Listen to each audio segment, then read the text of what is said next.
보겠습니다. 히브리서 1장 4절 5절 말씀.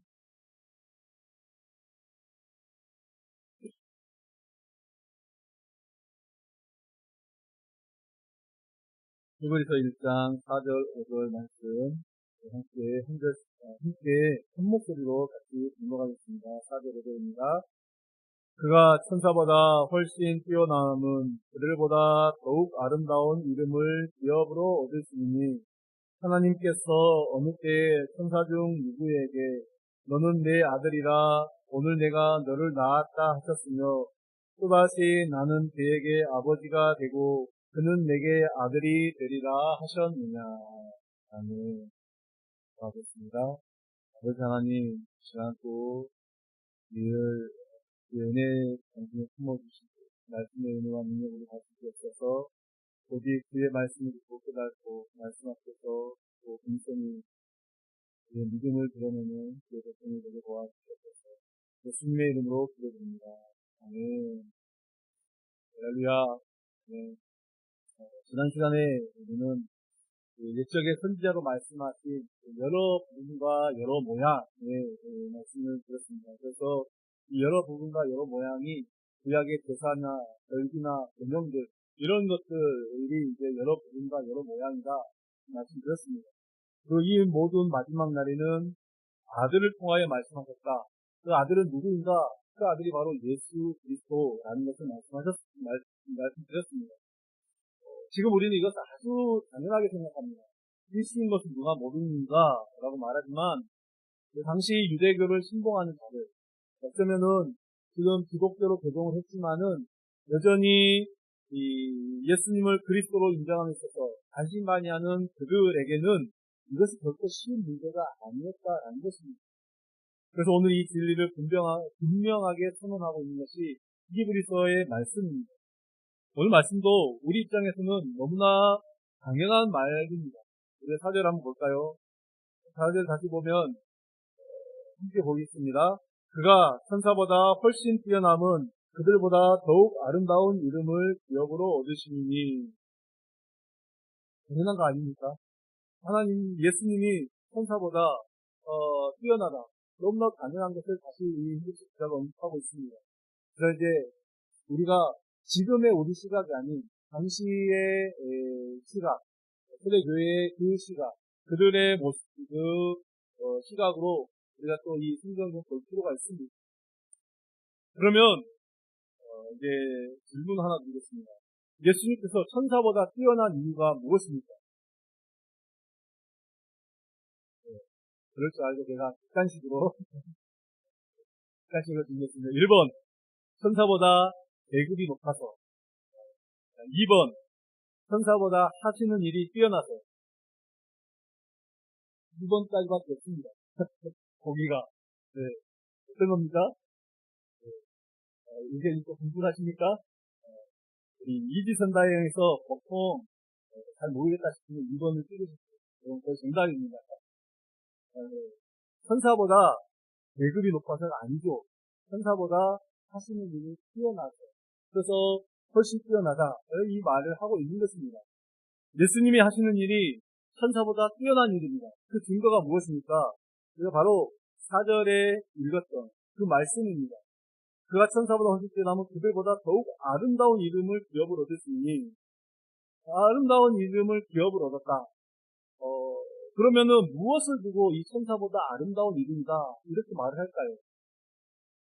예수라는 이름, 천사라는 이름 자체가 더 이쁩니까? 아름답습니까? 우리가 보통 이제 어떤 경우에 너 참 예쁜 이름을 가졌구나. 너 이름이 뭐니? 물어보고 예, 누구입니다. 그러면 너 참 예쁜 이름을 가졌구나. 이렇게 이야기를 하기도 합니다. 그것처럼 예수라는 이름이 참 부르기도 쉽고 듣기도 좋고 뭔가 천사보다는 아름답다. 그게서 아름답다 의미인가요? 아니고 아닙니다. 현대 사회에서도 우리 부모가 이제 자식의 이름을 지을 때는 어떤 의미를 담아서 이름을 짓습니다. 저도 이제 저희 아이들의 이름을 지을 때 그 의미를 좀 생각하고 정말 고민하고 기도하고 생각하며 지었습니다. 이제 우리 초대 교환이도 마찬가지입니다만 이제 없으니까 빼고 하원이를 이제 이름을 지을 때 굉장히 고민을 했습니다. 그래서 하원으로 지었는데 이제 말 그대로 이름 그대로 하나님이 원하시는 아이로 자라라, 구하시는 아이로 자라라, 하원입니다.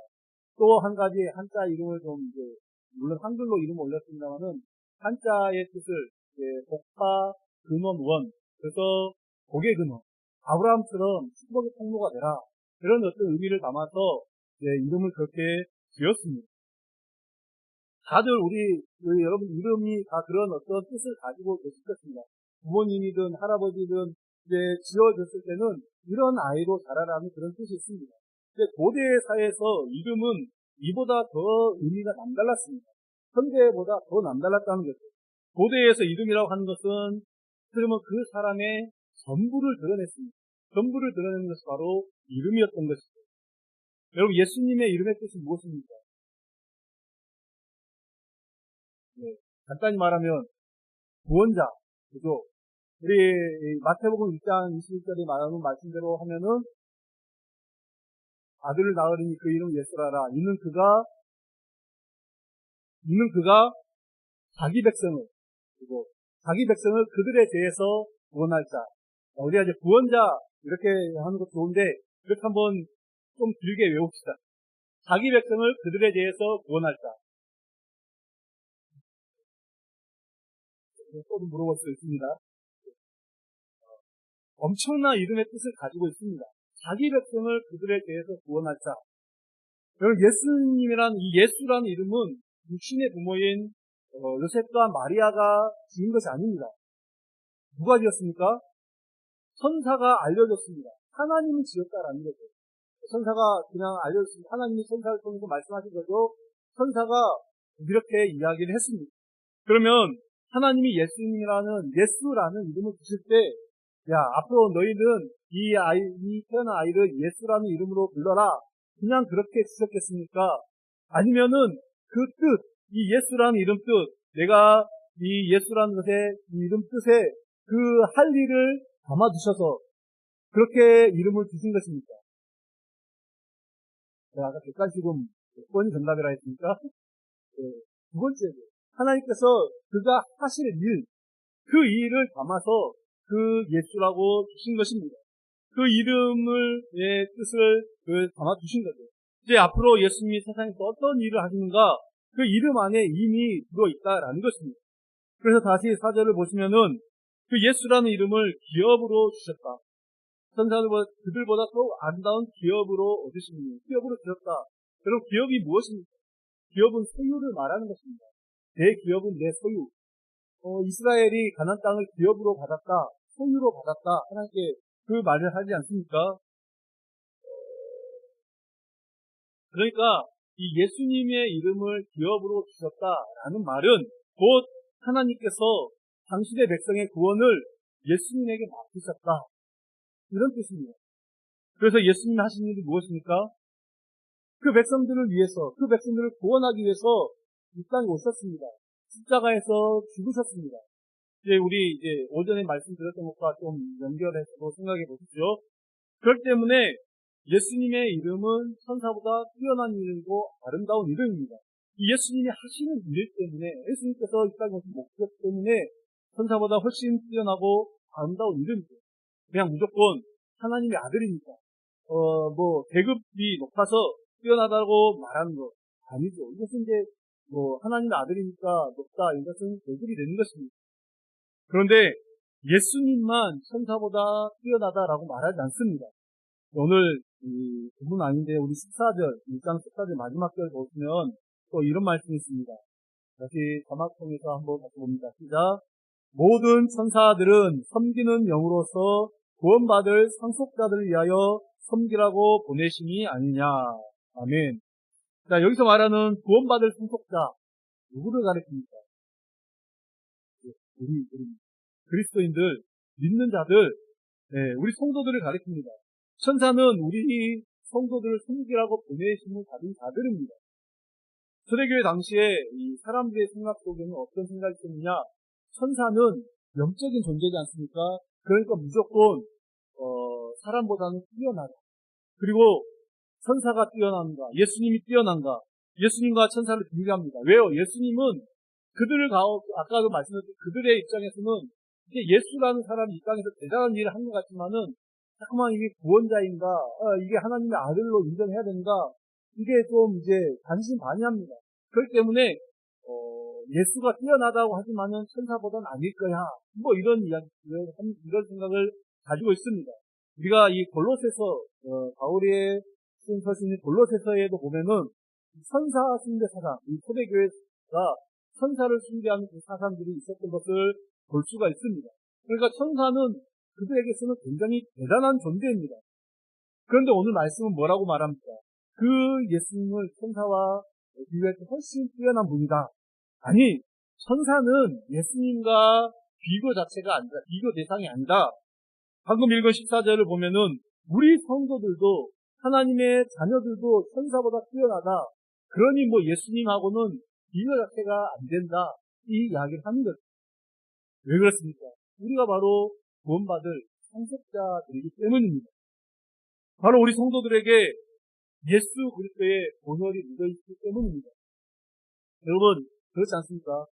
우리가 뭐 이제 같은 비슷한 재질인 것 같은데 이 가방을 들고 다닐 때 가방에 뭐 어떤 로고가 박혔는지에 따라서 가격이 천지 차이가 나지 않습니까? 누구 땡땡 뭐 이런 거. 우리 그것들이 뭐 수천만 원짜리 가방들도 있는 걸 보게 됩니다. 근데 그런 것들처럼 세상 사람들의 눈에는 다 똑같이 보여도 우리가 비록 눈에 보이지 않지만 우리에게는 지금 예수 그리스도의 보혈이 묻어 있습니다. 아멘이시죠? 네. 그렇기 때문에 우리는 천하보다 귀한 존재들입니다. 주님이 분명히 말씀하고 있습니다. 우리는 천하보다 귀한 존재들이다. 우리가 그런 존재들입니다. 여러분, 그런 존재들이니까 안 믿어지시나요? 주님이 우리를 그렇게 생각하십니다. 다시 말씀드립니다. 우리가 천사보다 뛰어난 이유가 무엇입니까? 바로 주님의 십자가 때문입니다. 예수님이 천사를 위해서 십자가에 못 박혔다. 들어본 적 있으십니까? 아무리 눈을 씻고 성경을 찾아봐도 예수님이 천사를 위해서 대신 죽었다. 이렇게 나온 것은 없습니다. 그런데요, 성경은 무엇을 말합니까? 예수님이 누구를 위해서? 나를 위해서, 우리를 위해서, 하나님 택하신 자 백성들을 위해서 십자가에 못 박혔다. 그렇게 말하고 있습니다.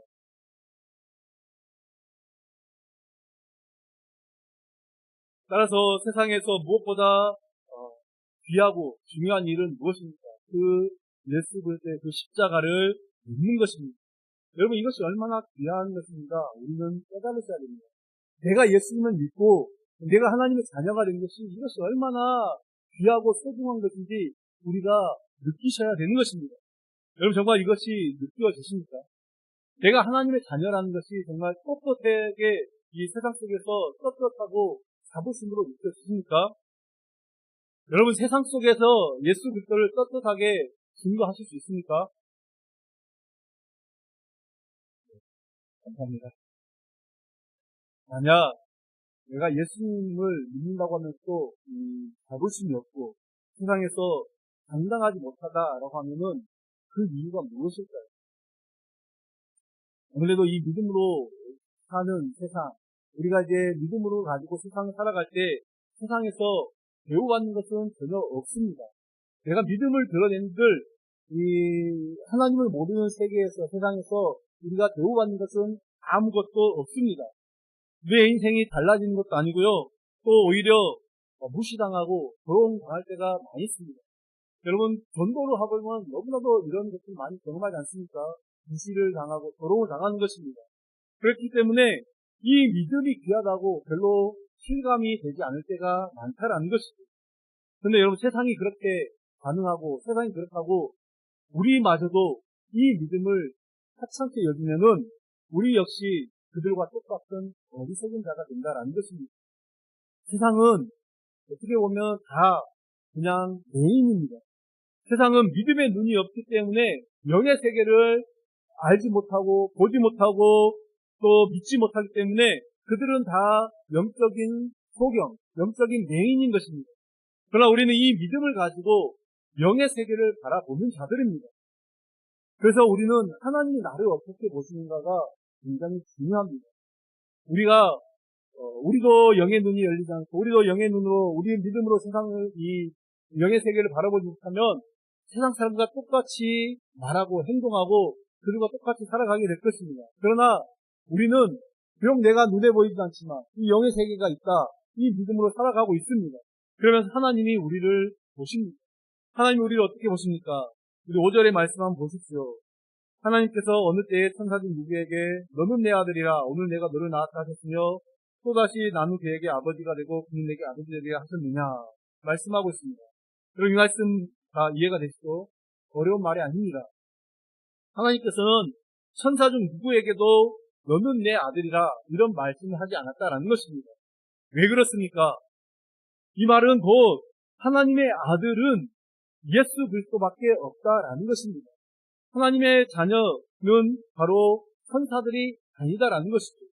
여러분, 이것 우리가 너무나도 잘 알고 있습니다. 신앙 고백에도 나와 있지 않습니까? 우리가 늘 고백하는 나는 그의 유일하신 아들 예수 그리스도를 믿는다. 우리가 유일하신 아들 예수 그리스도, 그렇게 고백하고 있는 것입니다. 그런데 오늘 성경은 이것을 중요하게 언급하고 있습니다. 누구나가 다 알고 있는 사실을 이렇게 다시 한번 설명하는 것. 물론 아까 제가 서두에 언급했던 것처럼 당시 이 유대교 사이에서 예수 그리스도를 받아들이지 않고 심지어 기독교인들 사이에서도 예수님을 이제 반신반의하는 그런 의심의 눈초리를 거두지 못하는 사람들 있었기 때문이다 말씀드렸습니다. 근데 단지 그것이 전부가 아니라는 사실을 또 우리는 아셔야 됩니다. 그래서 우리가 염두에 둔 것은 이것입니다.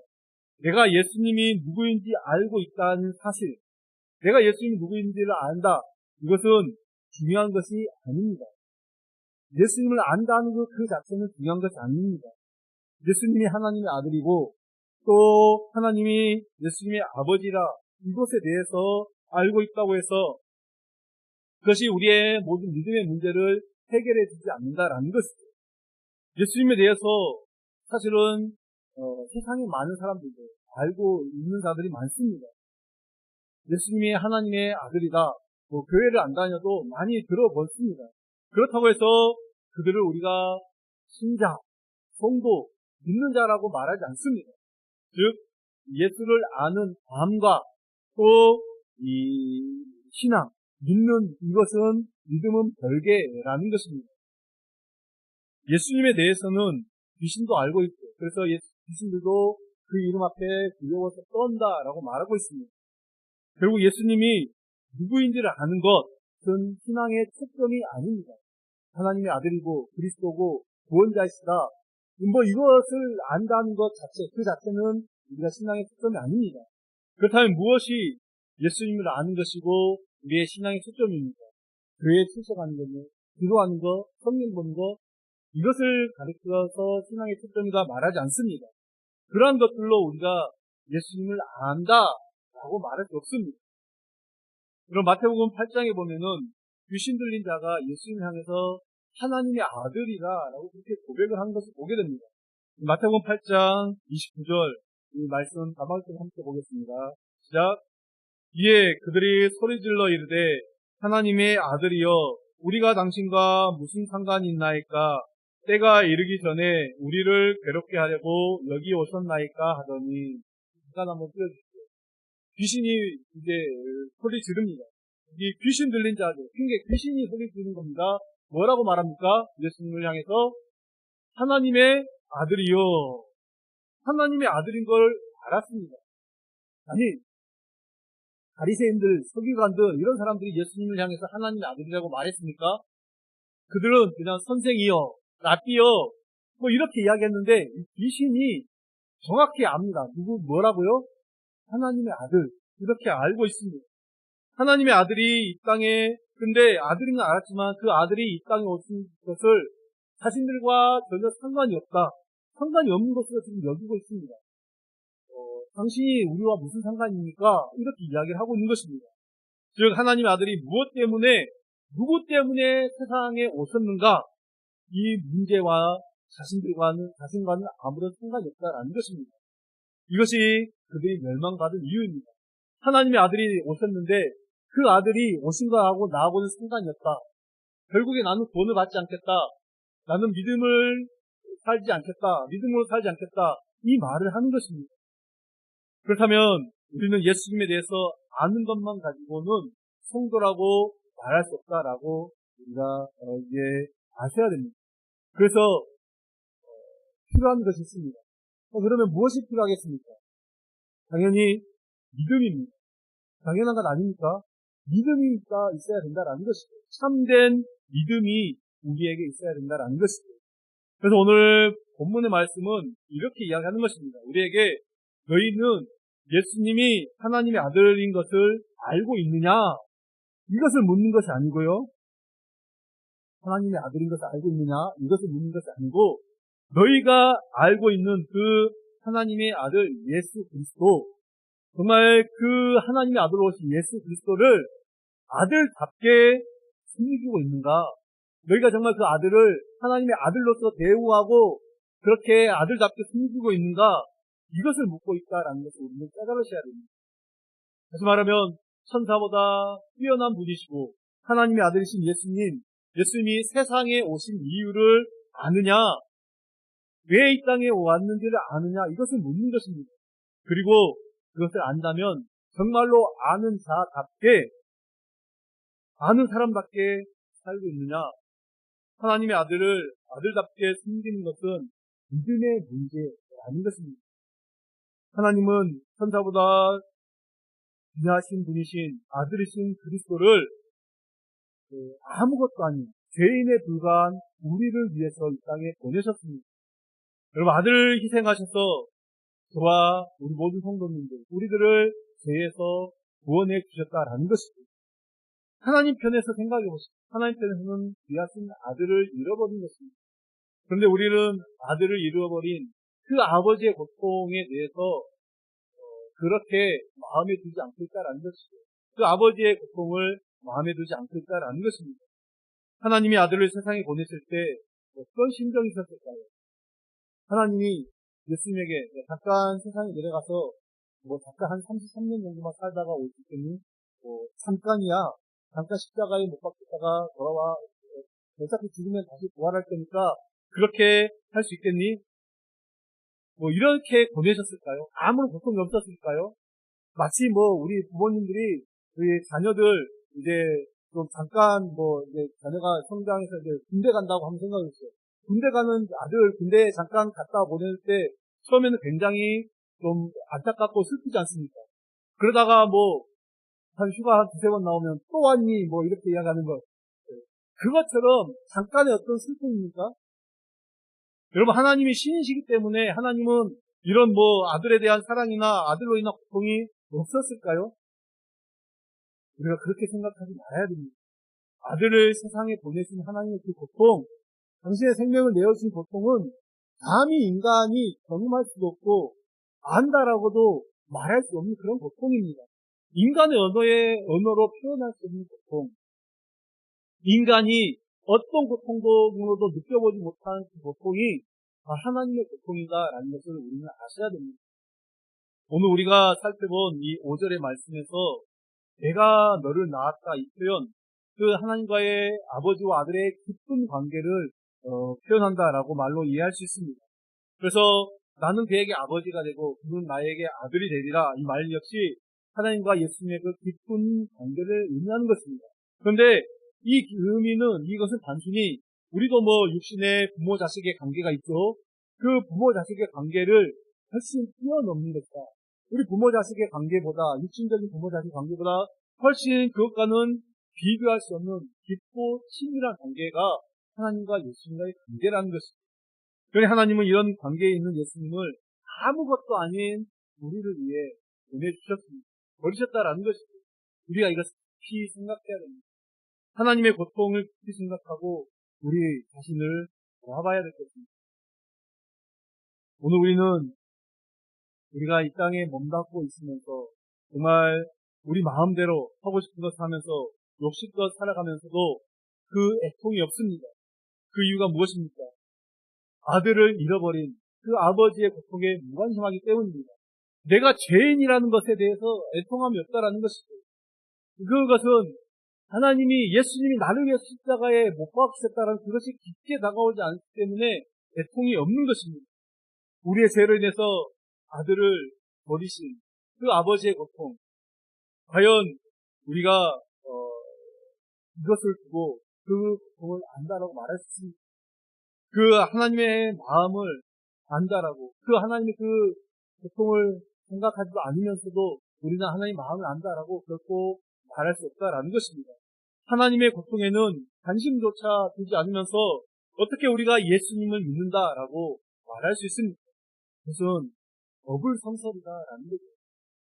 사랑하는 여러분, 하나님께서 예수님은 하나님의 아들이다라고 말할 때 이것은 예수님은 하나님의 전부라는 것입니다. 여러분의 전부는 무엇입니까? 여러분의 자녀가 여러분의 전부다, 내 자녀가 내 전부다라고 말하시는 분들 계시겠습니다. 그렇다면은 누군가가 내가 가진 것들을 다 줄 테니까 너의 자녀를 포기하라, 아들을 포기하라. 그러면 여러분 어떻게 하시겠습니까? 물론 이제 돈을 버는 자들은 그렇게 할 수도 있습니다. 하지만 아들이 전부인 사람은 세상 전부를 준다 해도 그것들을 아들과 바꾸지 않습니다. 하나님에게는 예수님이 전부입니다. 근데 그 전부, 세상과도 바꾸지 않는 그 전부를 누구를 위해서? 하나님께서 사랑하는 아들을, 그 귀한 분을 우리를 위해서, 여러분을 위해서 버리셨습니다.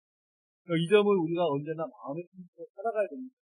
내 생명, 그냥 단순히 겉으로 우리가 살아갈 수도 있고 버릴 수도 있는 그런 생명이 아니라 나를 살리기 위해서 누가 희생을 하셨는가, 어떤 희생이 있었는가, 우리가 그것들을 마음에 품고 살아가야 됩니다. 하나님은 하나님의 전부를 우리에게 주셨습니다. 여러분, 이 하나님의 사랑 앞에 우리가 또 무엇을 더 달라고 할 수 있습니까? 하나님, 내게 세상에 물질을 더 주십시오, 세상에 축복을 주십시오, 세상에 명예를 주십시오, 우리가 이렇게 달라 할 수 있습니까? 이렇게 할 수 없습니다. 왜냐하면 이미 하나님은 그 전부를 우리에게 주셨습니다. 사실 우리가 하나님께 구할 것은 오직 예수님 외에는 아무것도 없습니다. 그럼에도 불구하고 우리가 이것저것 하나님께 더 달라라고 하는 것은 어쩌면 그 마음에는 하나님을 정말 전부라고 생각하지 않는다라는 것입니다. 다른 성도님들, 오직 우리가 관심을 둬야 될 것은 이제는 예수님밖에 없습니다. 하나님은 우리에게 세상의 어떤 꿈과 소망을 우리에게 주신 것이 아니라 하늘의 꿈과 하늘의 소망을 우리에게 주셨습니다. 하늘의 꿈과 그 소망, 누구 있습니까? 예수 그리스도. 천사보다 뛰어나고 모든 만물보다 가장 뛰어나고 중요하신 그 예수 그리스도, 그분을 우리에게 주셨습니다. 그리고 이제 예수님을 우리에게 보내셔서 이제 우리 하여금 분명한 꿈과 소망을, 하늘나라의 그 비전을 가지고 살게 하셨습니다. 우리의 관심은 그래서 이제는 이 땅에 있는 것이 아니라 하늘에 있기를 간절히 바랍니다. 예수 그리스도, 그분만이 오직 우리의 관심이 되어서 우리 남은 인생 이제 오직 예수 그리스도를 바라보며 그 그리스도만을 섬기는 자로 살아가기를 다시 한번 예수님의 이름으로 간절히 축원합니다. 기도하겠습니다. 하나님 아버지, 예수 그리스도를 우리에게 주심에 감사드립니다. 천사보다 비교할 수 없는 그 예수 그리스도, 온 세상 만물보다 더 귀하신 예수 그리스도, 아니 당신의 전부인 예수 그리스도를 우리에게 보내주셔서 우리로 하여금 영원한 생명을 얻게 하신 하나님 아버지, 이제 우리가 아들이신 그 예수 그리스도만을 온전히 섬기며 그 예수 그리스도와 동행하는 믿음으로 살게 도와주시옵소서. 예수님의 이름으로 기도드립니다. 아멘.